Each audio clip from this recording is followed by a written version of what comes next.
What's going on, guys? This is a video I've been wanting to make for a very long time.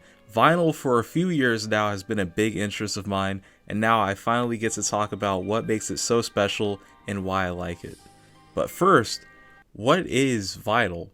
You see, to most people, vinyl is just a dead format from the Stone Ages, but to me and a lot of other people, vinyl is more like a display piece. If you really like an album and you want a physical representation of that, then you buy it on vinyl. And I've been doing that for nearly 4 years, and after buying all these records, I feel like that's a valid reason to buy in. I do play all these, but to me, just having a shelf of my favorite albums and being able to see the art and hold it is more than enough. Everything else after that is kind of secondary. And when it comes to vinyl collecting, I think the best way to break the format down would be into 3 categories.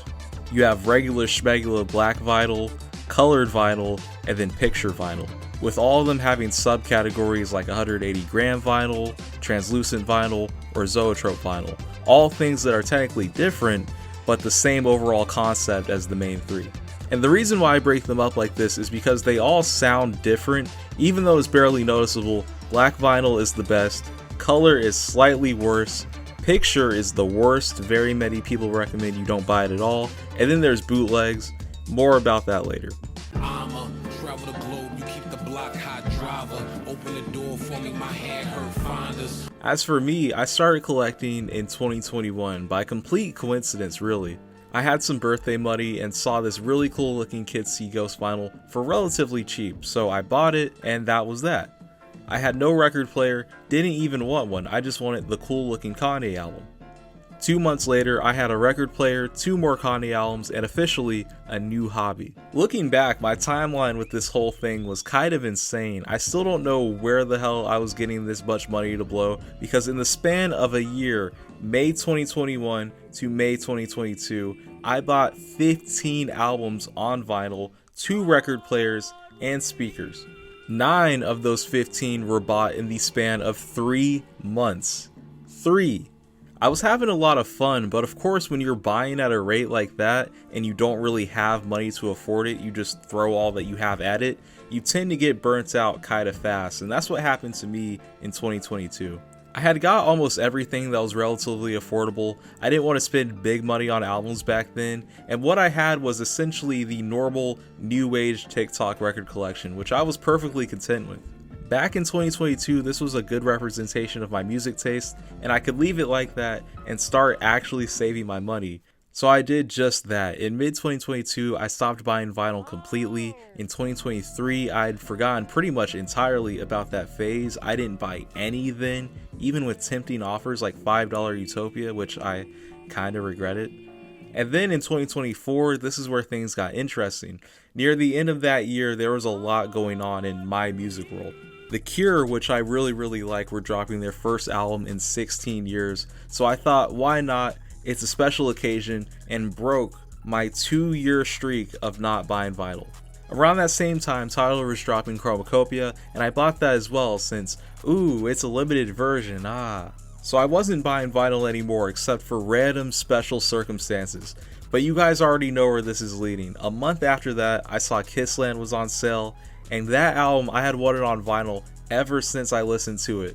But it was one of those albums that for a long time you could only find for like $90 on eBay. And I love Kissland, but I'm not dropping $90 on it. So when I saw that deal, I went ahead and copped it. But that was that. Why do I really need vinyl? I already had 18. I'm good, right? And surely leading into 2025, I would stand on that statement and not totally relapse on this expensive hobby.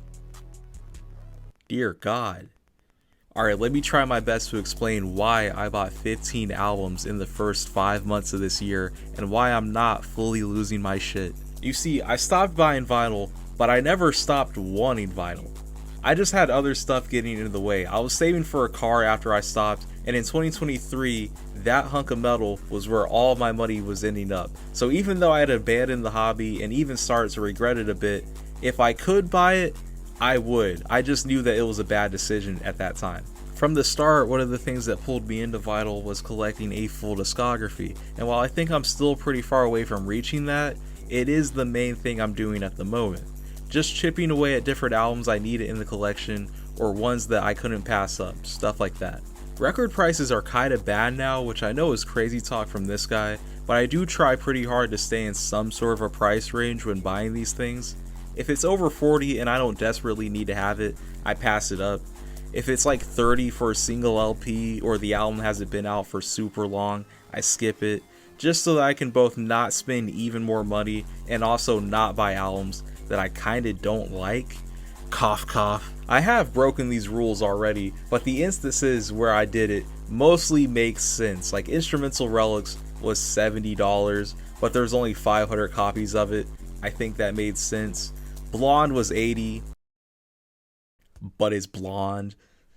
So that's where I'm at currently. Another big phase, but one where I can both afford it and actually properly value what the hell I'm buying. Because back in the day, I was getting ripped off hard on eBay, but that's in the past. So even after all that, you're probably wondering still, what's the point of buying this shit? And now I'll finally get to it. Buying vinyl to me is like having the complete edition of an album. Even when the track list is different and it doesn't include bonus tracks, it is like having the most permanent version of an album. It can be edited on streaming, wrought away on CD, but that vinyl in 20 years will probably still be playable, and I think that's really cool. And with that physicality, you get something that, unlike literally any other format still around, will come with extra pieces of art, whole ass posters, and full theming around the album. The aesthetics of a vinyl album can't be beat, as it gives you the full aesthetic of that album through its packaging. Great example of this that I have is Kissland. I wanted this one for so long, mainly due to how overkill everything about it is. For starters, instead of a gatefold, it's a jacket inside a dust cover. That's neat.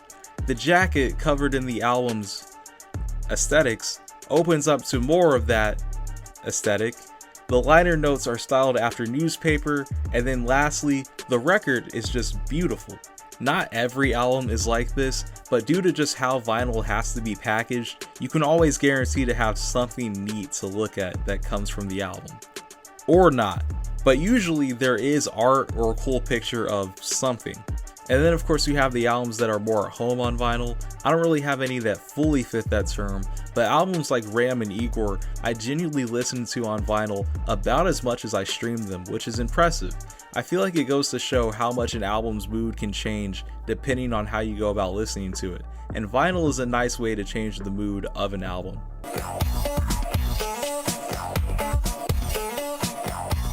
Then there's the aspect of actually buying these things. This chapter is going to be a bit shaky because, to be completely honest, even though I have 33 albums, I've never been to a true record store. Throughout my entire collecting span, I've only bought vinyl from 6 places, not counting artist websites and stuff. eBay, Amazon, Target, Walmart, Barnes & Noble, and Rollin' Records. And even though these are the most common places where people buy records, there is this weird stigma I found where people get kinda heated if you don't exclusively buy from mom and pop shops, which I kinda understand, but for most people, convenience is king, and if an album is a better price on eBay than it is at a store like an hour away from where I live, I'll just buy it on eBay. It's not that serious. But just wanting to state that if you're mad that I buy albums in generic places that aren't tailored to it, I'm sorry. I just like sticking to sites and places that I know best. But anyway, buying vinyl is in itself a pretty cool experience, because even though all these albums were ones I explicitly wanted and knew I'd get for the collection eventually, finding them in the wild just browsing at a store is really sweet.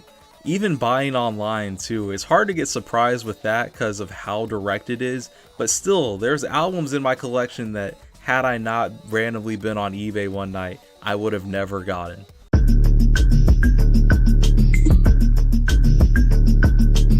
So that's the buying aspect, but what about, I don't know, actually putting these on the player and spinning them? Bit of a different story. When I started collecting, I didn't really care to play the records. I was very much so stuck in the I have Spotify, I'll listen to it there kind of thing. But as I kept buying more, of course, I completely flipped on that. I went from not really playing my vinyl at all to owning albums that I listened to for the first time on vinyl. So in terms of using them, I'd say yeah, I use them enough to have it actually be worth the money. I'm not listening to records every day or anything, but all the ones I have, I've listened to in full at least once, and whenever I'm bored, I'll just put on a side or something for the hell of it. As much as I've been going on and on about convenience, vinyl is incredibly inconvenient. I'll go over that more when I talk about maintenance, but the format definitely tends to show its age every now and then. Even with my decent level player, I've had albums skip and get stuck. Over time, the motor starts playing too fast, so you have to recalibrate it, and that's all on top of actual record maintenance that you still have to do. So I try to be easy with them for the most part, because at the end of the day, these are a talking piece. If I beat them to death, they wouldn't be anything to talk about. So that's kind of my advice if anyone wants to get into this. Play them whenever, just don't think it'll be a full Spotify replacement. I would never in a million years do that.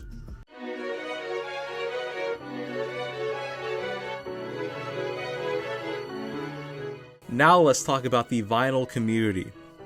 Gotta be completely honest, this is a love-hate relationship, and let me explain why. Let me preface that the vinyl community is full of really cool people. Seeing what people like and how they even go about the hobby is really neat. Since music taste is so insanely varied, going on a hunt to see what other crazy person collects both Cure and Kanye albums is always super fun, and whatever else they have alongside it. Vinyl enjoyers are really cool people. Vinyl snobs are complete cancer. I understand there's levels to a hobby. I get you might have dedicated years of your life to this hobby, but dear God, let people do what they want sometimes. Vinyl snobs, I've noticed, have this weird classism sort of thing going on, especially when it comes to people new or inexperienced in the niche.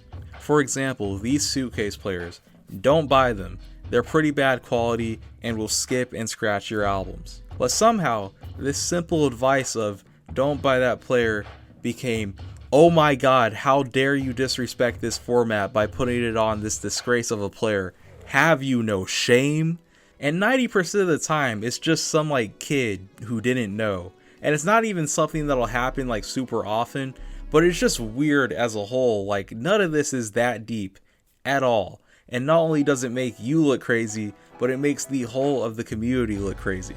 Like I don't really think buying albums to hang up on a wall and never use them is that smart of a decision either, but the fact that people buy this old, in several ways outdated format is a huge blessing, one that you should not get mad at people for. And then to an extent they kinda overdo it with advice. There's this big stigma about which kind of records to buy. People swear you should stay away from picture discs. Don't buy any of these crazy editions, just stick to regular black vinyl. And while they're not wrong, it's also just one of those things where the real truth is in the middle. Like originally that take was completely accurate. Early picture discs and color vinyl were pretty shoddy. But now if you want a vinyl of any kind, just buy it. A bootleg sounds bad, but it's like YouTube rip level bad. Like yeah, if you get a picture disc, it'll sound worse, but it's not going to be the unlistenable horror that some people would lead you to believe. A modern picture disc sounds perfectly fine. It's like the most dead average sound an album could have. It's basically like a phone speaker level of quality. It does the job. But yeah, aside from that, I love the vinyl community. It's just that distinct difference in someone who's a collector and someone who's a purist that kind of irks me. But now, on to maintenance.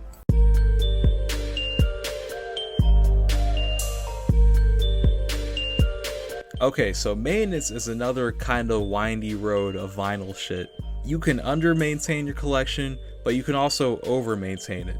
I of course try to stay kinda in the middle. There's a few precautions I take and use to protect my records, but I also try not to baby them, just so I don't get super wary of actually using these things. So for this chapter, I'll just go over the 3 levels of taking care of your vinyl. Alright, first level, not doing anything at all. You don't store your albums properly, you don't ever clean or dust them, you just play them and that's it. Level 2 is occasional light maintenance. You clean your LPs, you use proper sleeves, clean the needle, but aside from that, not much, and even that stuff you don't do all the time. Then level 3, you basically do everything. Record sleeves, jacket sleeves, separating the album from the jacket, special high-tech cleaners, all that stuff. There's also some random unexpected stuff that'll happen. Record players are very mechanical, so every now and then something breaks, but for the most part, it's those main three, and like I said, I feel like anything over 2 is kinda overkill. Speaking from experience, vinyl is so temperamental that even if you do everything proper, it'll still get little scuffs and wear, so all I do personally is throw out the paper sleeves and brush off debris. And even there, I kinda don't care. I used to get rid of every single paper sleeve, even if there was art on it. I'd find some way to repurpose it so my records wouldn't get damaged. But then I realized that this type of stuff just happens. So my new rule is this: if a sleeve has cool album specific art on it and is less impressive with it missing, but that sleeve happens to be paper, I don't care, I'm still keeping it. These scratches are worth the full experience of the album. Even though it's stupid packaging, I think it's worthwhile. But of course, I'm not endorsing that. It's what I do, but I wouldn't actually encourage everyone go do that. You may want to be protective of your albums, which is perfectly fine. Definitely do it if you have a more expensive collection where it's justified. My point is just that you can get away with pretty much the bare minimum, which could help if you're really busy and can't commit the time. Okay, we're almost done. What are my favorite records in this collection that I call home? I'm gonna do a top 5 based half on how much I like the album and how good the packaging of the album is. So if it's a good album with bad packaging or a bad album with good packaging, I can't rank it. So for number 5, I'm gonna go with Blonde. This of course is the 2022 version of it. If I had the more rare Black Friday edition, I probably would have made the whole video about that. But yeah, this is a great example of a really good album with really good presentation. It's noticeably sturdy. I don't know how to describe the difference, but there is one between this and other albums in terms of feel. It's odd. The gatefold art is really nice, the sleeves are their own unique style, and it includes both a poster and a lyric sheet. This thing is damn near perfect. It's the exact thing you would want Blonde on vinyl to be, and of course, it sounds great. It's also like $80. But you know what? Blonde is just one of those albums where, yeah, it's expensive, but it's expensive for a reason. You can just tell that a lot of work went into making this feel complete and not just the album on vinyl. Next one is going to be Demon Days, and specifically for Demon Days, the Vinyl Me Please Red Edition. This is one of the albums I think about when I explain what good presentation is to vinyl. Gorillaz, of course, a band with a lot of art and imagery, so this album is filled with that. You get to see a lot of nice pieces and feel the vibe of that era very well.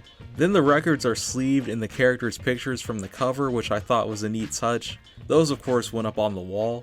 There was also a sticker pack that ended up going on the record player itself, and to end it, translucent red vinyl.